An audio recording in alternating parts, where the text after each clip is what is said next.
جب بھی کوئی سائل کسی سے مانگتا ہے تو دو طریقے ہوتے ہیں۔ کچھ سائل ایسے ہوتے ہیں جو کوئی بات نہیں کرتے، سیدھا کے ہاتھ پھیلا دیتے ہیں۔ ایک تو سائل یہ ہے، اور سائل مانگنے والے جو بڑے اچھے طریقے سے مانگنے کا بھی فن جانتے ہیں تو ان کا طریقہ یہ نہیں ہوتا کہ کسی کے آگے جا کے بس ہاتھ پھیلا دیں، پہلے وہ اس کی تعریفیں کرتے ہیں، پھر جو ہے وہ اس کی رحم دلی کا ذکر کرتے ہیں، پھر اس کے مال و اسباب جو اس کو دیے گئے ہیں ان کے قصیدے پڑھتے ہیں، پھر اپنی وفاداری کا اظہار کرتے ہیں، پھر جھولی پھیلاتے ہیں۔ تو یہ دوسرا اور مہذب طریقہ ہے۔ ایک تو مانگنے والا اپنی ضرورت کو یوں ہی کسی کے سامنے رکھ دے، اور ایک یہ ہے کہ مانگنے والا اپنی ضرورت کو رکھنے سے قبل جس سے مانگ رہا ہے پہلے اس کی تعریف کرے۔ اب بندے اللہ سے ہدایت مانگنے کے لیے کھڑے ہوئے، پہلے تو وضو کیا، صاف ستھرے ہوئے، کانوں پہ ہاتھ لگائے، اس کے بعد ہاتھ باندھ کے ادب سے کھڑے ہو گئے، اور اب مانگنے لگے تو کیا بولے؟ الحمدللہ رب العالمین۔ وہ آتے ہیں نا مانگنے والے دروازے پہ تو کہتے ہیں دوبارہ وسدہ روے، فلاں ہو فلاں ہو، وہ تعریفیں کرنے لگ جاتے ہیں۔ تو یہ مرحلہ ہوتا ہے۔ ابھی اس نے سوال لب پہ نہیں لایا ہوتا تو گھر والا پہلے بچے کو کہتا ہے جا اتنے پیسے اس کو دے گیا۔ میاں وہ تو آپ کی تعریفیں کر رہا ہے، مانگ تھوڑا رہا ہے، وہ سمجھتا ہے جو تعریفیں کرنا شروع ہو گیا یہ مانگنے کے لیے تو کر رہا ہے۔ اللہ اکبر۔ تو جب بندہ الحمدللہ کہتا ہے رحمتیں اسی وقت برسنا شروع ہو جاتی ہیں۔ الرحمن الرحیم۔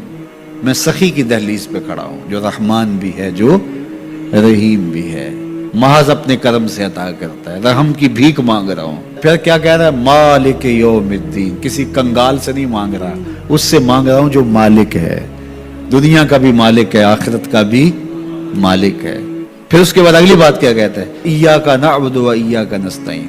مالک میں پوجتا بھی تجھے ہوں اور مانگتا بھی تجھ سے ہوں۔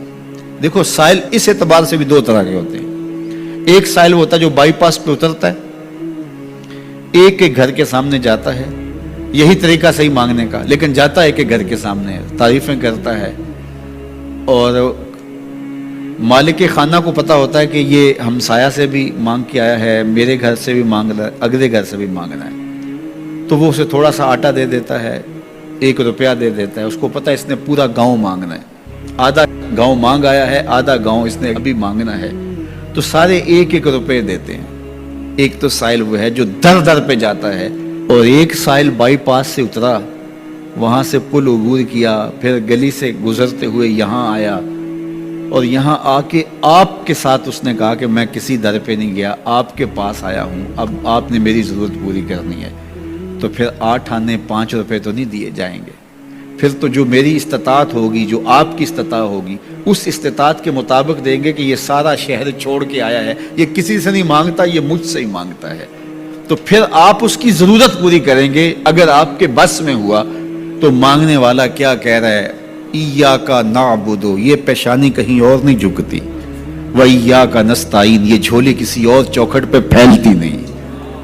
وہ کریم، وہ مالک رب جو تمام جہانوں کا رب ہے، میں اس کی دہلیز پہ کھڑا ہوں اور آیا سیدھا اسی کی دہلیز پہ ہوں، نہ اس سے پہلے کسی در پہ گیا ہوں نہ اس کے بعد کسی در پہ جانا ہے۔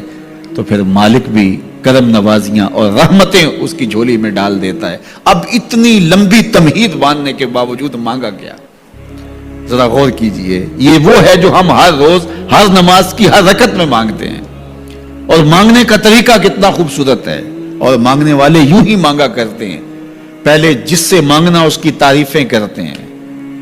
آپ نے مانگنے والوں کو دیکھا جو سلیقے سے مانگتے ہیں، تیرے بچے وسدے رہیں، تیری جد آباد رہے، تیرا خاندان آباد رہے، وہ مانگتے ہیں۔ اس طرح پہلے تعریفیں کرتے ہیں، پھر کہتے ہیں تیری فیکٹریاں چلتی رہیں، تیرے جو ہے تیری جائیداد بڑھتی رہے، تو وہ اس کے خزانوں کا ذکر کرتے ہیں، اور پھر کہتے ہیں کہ یہ فقیر نمانہ تیری چوکھٹ پہ آیا ہے، اس کی ضرورتیں تو پوری کر دے۔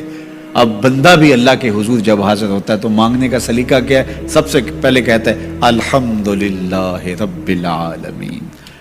میں کسی کنگال کی چوکھٹ پہ نہیں آیا، تمام جہانوں کے پالن ہار کی چوکھٹ پہ آیا۔ اسی کی تعریفیں اختیاری بھی غیر اختیاری بھی، واسطے کے ساتھ بھی بلا واسطے کے ساتھ بھی، اسی کی خوبی ہیں، سارے اسی کے کمال ہیں، وصف سارے اسی کے ہیں۔ پھر اس کے بعد کہتا ہے رحمان الرحیم، وہ رحمان بھی ہے وہ رحیم بھی ہے. پھر اس کے بعد کہتا ہے مالک یوم الدین، وہ دنیا کا ہی مالک نہیں آخرت کا بھی مالک ہے، یوم حساب کا بھی مالک ہے.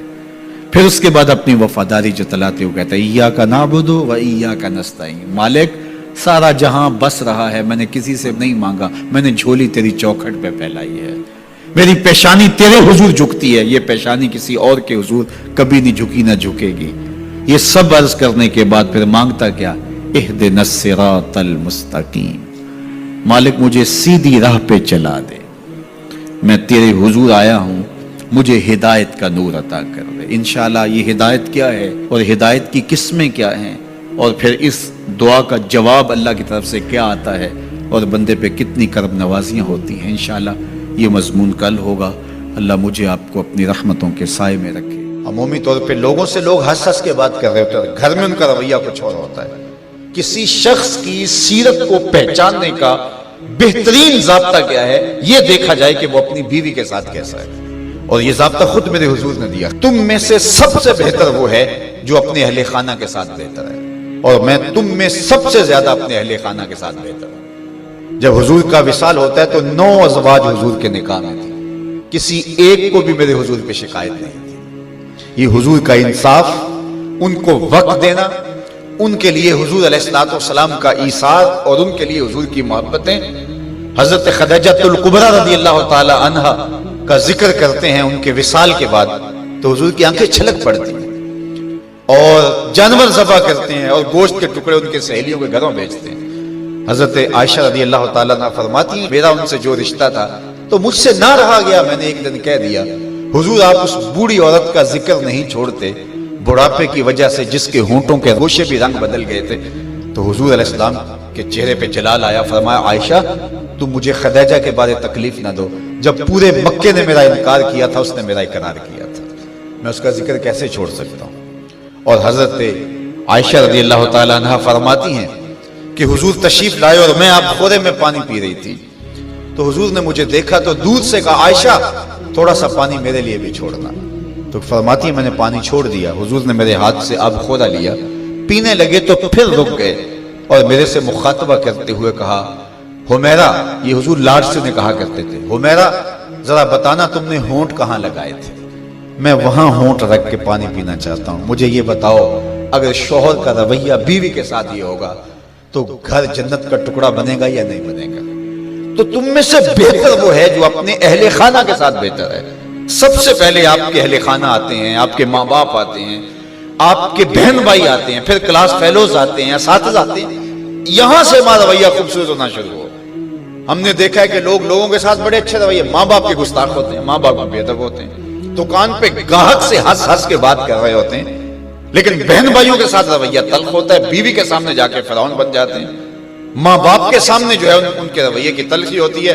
سارا دن جی ہمارا پیشہ ایسا ہے لوگوں سے ہنس ہنس کے بات کرنی ہے، لیکن جن سے آپ ہنس کے بولیں گے ماں کے کلیجے میں ٹھنڈ پڑ جائے گی اور باپ نہال ہو جائے گا، اس کے سارے دن کی تھکن اتر جائے گی. اس سے ہنس کے نہیں بولتے ہم سارا دن کے تھکے ہوئے آئے ہیں، سارا دن کس سے ہنس ہنس کے بولتے رہے ہو، یہ تمہارا اخلاق نہیں تھا، یہ تمہاری بناوٹ تھی، یہ تمہارا تصنع تھا. جو اخلاق ہے وہ حقیقت میں اس کا روپ نظر آتا ہے اپنے ماں باپ کے ساتھ، اپنی بیوی کے ساتھ، اپنے بچوں کے ساتھ، اپنے کلاس فیلوز کے ساتھ، اپنے دوستوں کے ساتھ، اپنے اساتذہ کے ساتھ. اگر تمہارا رویہ ٹھیک ہو گیا تو پھر تمہارا دوسرے لوگوں کے ساتھ رویہ بھی ٹھیک ہے. لیکن اگر ان کے ساتھ رویہ ٹھیک نہیں، دوسروں کے ساتھ رویہ آپ کا اچھا ہے تو پھر وہ آپ مکر کر رہے ہیں، آپ یہ بھی کوئی کاروبار کر رہے ہیں. یہ آپ کے اخلاق کا عکس نہیں ہے، یہ آپ کی ضرورت کا رنگ ہے جو لوگوں کو نظر آ رہا ہے. یہ آپ کا کاروباری انداز ہے، آپ کی مسکراہٹ آپ کا کاروبار ہے، آپ کے اخلاق کا عکس نہیں ہے. اگر اخلاق کا عکس ہوتا تو ماں کو بھی ہنس کے ملتے. میں وہ جو لفظ آپ کو کہے کہ حضور کمزوروں کا بوجھ اٹھایا کرتے تھے، تو آج بیٹی اگر ماں کا بوجھ نہیں اٹھاتی، بیٹا باپ کا بوجھ نہیں اٹھاتا، تو اس نے کسی اور کمزور کا بوجھ کیسے اٹھانا ہے؟ ماں گھر میں تھکی ہے سارے دن سے اور بیٹی جو ہے وہ آئی ہے اور وہ بھی ماں سے مطالبہ کرتی ہے کہ میری ضرورت میرے بستر پہ، میرے ٹیبل پہ پوری کرو، اور تھکی ماندی سارے دن کی ماں کی وہ مدد کرنے کے لیے تیار نہیں ہے، تو جو سکی ماں کی مدد نہیں کرے گی اور جو بیٹا سکے باپ کی مدد نہیں کرے گا تو وہ کسی کی مدد نہیں کر سکتا. آغاز یہاں سے ہوتا ہے. یہاں سیرت کا حقیقی رنگ نکلتا ہے جس سے ہماری طبیعتوں کے اندر وہ چیز عملاً راسخ ہوتی ہے. اس لیے میں اور آپ حضور کی سیرت کو اپنی روح کے اندر اصل طور پہ اتاریں اور وہ ہمارا جزو لا ينفک بن جائے, وہ ہماری فطرت ثانیہ بن جائے, وہ ہماری عادت کا حصہ بن جائے, اور وہ خوشی اور وہ مسکراہٹ جو محض کاروبار کے لیے اور عادت کے لیے نہ ہو بلکہ انسان کی طبع کا حصہ ہو, وہ آپ کے غم غلط کرے گی, وہ آپ کو طمانیت قلب دے گی, وہ آپ کو قرار باطن عطا کرے گی. ویسے ہنس ہنس کے بولیں تو وہ ایک مکر ہوگا, اس سے تو جبڑے تھک جائیں گے, اس سے تو جو ہے وہ آپ کو کچھ فائدہ ہونے والا نہیں.